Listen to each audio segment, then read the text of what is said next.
sleep in the daytime and very active at night. A good example is cat at your home. Not only small animals but also some birds are active at night. Such animals are called nocturnal animals. Nocturnal animals. Example, owl, bat. சில animals பார்த்திங்க அப்படின்னா டே டைமில் தூங்கிக்கிட்டே இருக்கும், night டைமில் ஆனால் செம்ம ஆக்டிவாக இருக்கும்ப்பா.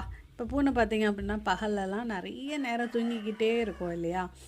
Night time பார்த்தோன்னா ரொம்ப ரொம்ப ஆக்டிவாக இருக்கும். எதுக்கு? எலியை பிடிக்கிறதுக்கு. ஸோ அந்த மாதிரியான நைட்டில் ஆக்டிவாக இருக்கக்கூடிய அனிமல்ஸ் எல்லாத்தையும் நம்ம நாக்டர்னல் அனிமல்ஸ்னு சொல்கிறோம். அதுவே இப்போ டேயில் ஆக்டிவாக இருக்க அனிமல்ஸ் என்னன்னு சொல்லுவோம்?